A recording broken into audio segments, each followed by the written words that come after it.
Hello guys, welcome to Pakistani real reaction. तो कैसे हैं आप सब? उम्मीद है आप सब बढ़िया होंगे और मजे में होंगे। मेरा नाम है मुदस्सिर। मैं हूं बशीर। सो गाइस, बांग्लादेश का यूनस लिटरली भीख मांग रहा है भारत से कि प्लीज मोदी जी से मुलाकात करवा दो, लेकिन भारत इनसे मिलने का नहीं कर भारत ने रहा। कहा जा यूनस पड़ा। Begging to meet PM Modi, Pak media shocked. तो भाई साहब, पाकिस्तान मीडिया इस पे चर्चा कर रहा है बहुत हिलकर कि भाई साहब यूनस लिटरली भीख मांग रहा है भारत से कि प्लीज हमसे कोई मतलब मुलाकात भारत करे या कुछ करे, लेकिन भारत ने चलो चल पहली फुर्सत में निकल। तो भाई पहले देखते हैं, काउंट डाउन करते हैं 3 2 1 एंड स्टार्ट। दोस्तों, भारत के वजीर आजम नरेंद्र मोदी से मुलाकात के लिए बांग्लादेश के मोहम्मद यूनुस साहब ने रिक्वेस्ट की है और बांग्लादेश का जो मिनिस्ट्री ऑफ फॉरेन अफेयर्स है उन्होंने अप्रोच किया है कि जो बैंकॉक के अंदर बिम्स्टेक समिट हो रही है उसमें मोहम्मद यूनुस मिलना चाहते हैं। अभी तक चल रहा है एक्सपीरियंस बांग्लादेश का, क्योंकि उन्होंने बिल्कुल उनको सेपरेट कर दिया है, बांग्लादेश को डिसओन कर रहे हैं एकदम ही।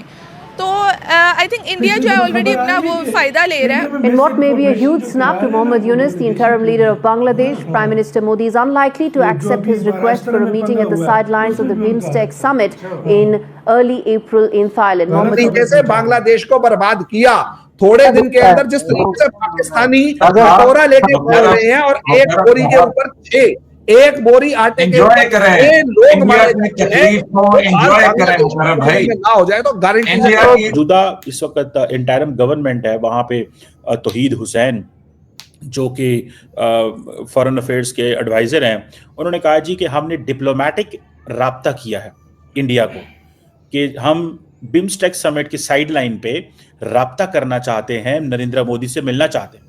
पीएम मोदी फैसला करेंगे, प्रेसिडेंट ट्रम्प ने यह कहा था। आप समझते हैं कि आलमी दुनिया के अंदर जो इन्फ्लुएंस इंडिया का है, हमारा उस लेवल का क्यों नहीं है? क्या रीजन है? उसके अकॉर्डिंगली जो इंडिया है उनके लिहाज से बांग्लादेश को जो उनने कर दिया है, मतलब बिल्कुल डिसऑन कर दिया है, वो उनने एंड पे करना ही था। और लाइक मोदी जो भी है, जिन्हें भी करना है कंट्रोल, उनका भी बीच में कोई इन्वॉल्वमेंट नहीं हो। मुझे लगता है कि शायद नरेंद्र मोदी अवॉइड करेंगे, मेरी एक ऑब्जर्वेशन। ठीक है जी, मैं नहीं समझता कि नरेंद्र मोदी मुलाकात करेंगे। उसकी वजह यह है कि दैट इज हाउ प्रेशर डाला जाएगा। नमस्कार दोस्तों, हिंदुस्तान तक की एक और वीडियो में आपका फिर से स्वागत है। दोस्तों, एक बहुत बड़ी न्यूज निकल के सामने आ रही है सीधा बांग्लादेश से। बांग्लादेश के caretaker prime minister Mohammad Yunus Bharat के प्राइम मिनिस्टर नरेंद्र मोदी के साथ मुलाकात करना चाहते हैं। जी हाँ दोस्तों, आपने सही सुना। बांग्लादेश के फॉरेन अफेयर के मिनिस्टर तौहीद हुसैन ने कहा है, उन्होंने डिप्लोमेटिक टॉक करी है भारत से, और वो जो अभी अप्रैल के अंदर बैंकॉक के अंदर बिम्स्टेक की समिट होने जा रही है, वो वहां पर पीएम मोदी से मिलना चाहते हैं मोहम्मद यूनुस।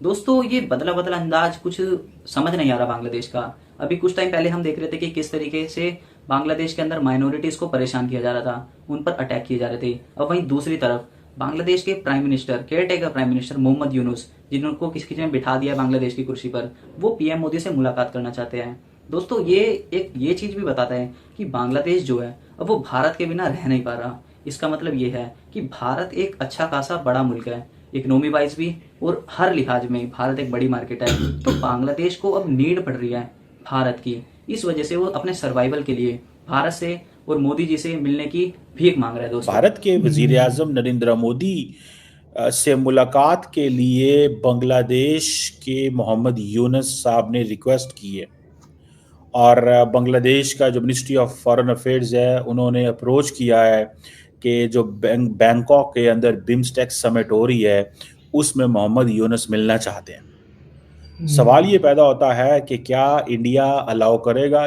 मुझे लगता है कि शायद नरेंद्र मोदी अवॉइड करेंगे, मेरी एक ऑब्जर्वेशन।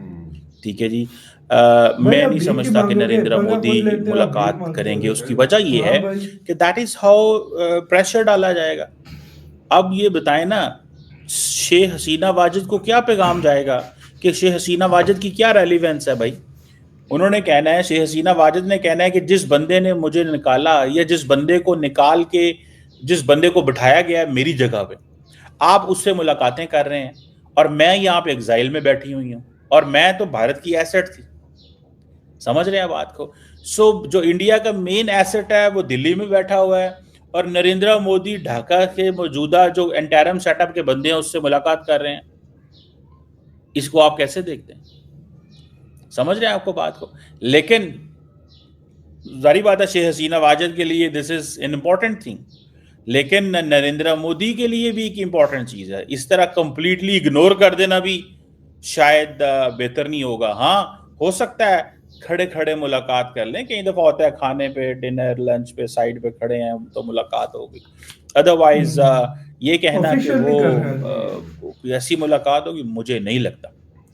और ये जो जिसे वो कहते हैं ना कि एक सितंबर 2024 में आई थिंक कोई मुलाकात हुई थी UNGA में इंडिया और बांग्लादेश के लोगों की, और फिर ये फैसला किया गया था कि भाई साहब अब किस तरह चीज़ों को लेके चलना है। लेकिन मैं आपको बात बताऊं, इंडिया और बांग्लादेश जो है उनके मामलात संभल नहीं रहे अभी, और बांग्लादेश भी मुसलसल टफ लाइन ले रहा है, बांग्लादेश भी स्लो नहीं जा रहा। लेकिन ये जो बिम्स्टेक है इसकी मुलाकात होना, इसके नरेंद्र मोदी की और इनकी मुलाकात होना थोड़ा सा मुश्किल लगता है। और मुझे ये भी नज़र आ रहा है कि शायद बड़ी टफ लाइन लेंगे नरेंद्र मोदी तो यार वीडियो खत्म। यार सीधी सी बात है, भारत की अब वो पॉलिसी नहीं रही कि अगला भाई तुम पे चढ़ के भूंकता भी रहे और भारत उसको भाई मतलब वो भी करता है, कुछ बोले भी नहीं और यही करे कि भारत मेरा दोस्त कंट्री है कि कभी ना कभी ठीक हो जाएगा। भारत की वो पॉलिसी अब नहीं रही। भारत की सीधी है कि अगर तुम पंगा लोगे तो फिर भारत की तरफ से भी एक्शन देखो। एक मैं बात बताऊं, मैं अगर याद हो 3-4 महीने पहले हमने आपको एक बात बोली थी, अभी बांग्लादेश जितना उछल रहा है उछलने दो, ये एक टाइम आएगा ये आपके सामने गिड़गिड़ाएगा, कहेगा कि भाई प्लीज हमसे रिलेशन अच्छे करो, बातचीत करो हमसे।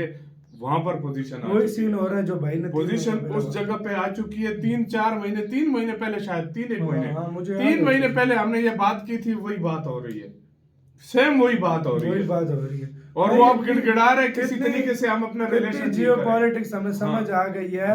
भारत के इर्द गिर्द के जितने भी देश है वो भारत से पंगा नहीं ले सकते, वो भारत के ऊपर एक तरह से मतलब डिपेंडेंट है, वो भारत के से ही चलते हैं।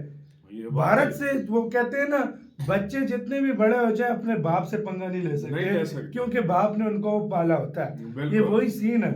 और ये नेपाल हो गया, मालदीव हो गया, बांग्लादेश हो गया, ये भूटान शुटान जितने भी कर लो, हाँ बिल्कुल ये इनका ये हाल है। और सीधी सी बात बताऊं ना, कोई मुश्किल की घड़ी आती है तो मदद भी इंडिया ही करता था। सारी चीजों पे छूटे इंडिया नहीं दी हुई थी। इंडिया नहीं, इनके साथ कितना इंडिया ने किया। चलो पाकिस्तान के साथ तो 1947 से पंगा है ना, पाकिस्तान को इसके अंदर एक्सक्लूड किया मैंने, लेकिन इनके साथ जितना भारत ने किया किसी और देश ने नहीं किया। यार पाकिस्तान के साथ भी एक टाइम पे कर रहा था, बिल्कुल इम्पोर्टेंट फेवरेट देश का बहुत दर्जा भारत ने दिया था। ये नहीं करो कि मतलब नहीं, लेकिन फिर भी जो है ना जरूरत पड़ती है। आपका इसका कहना, अपनी राय बताना, अपना बहुत ज्यादा ख्याल रखना।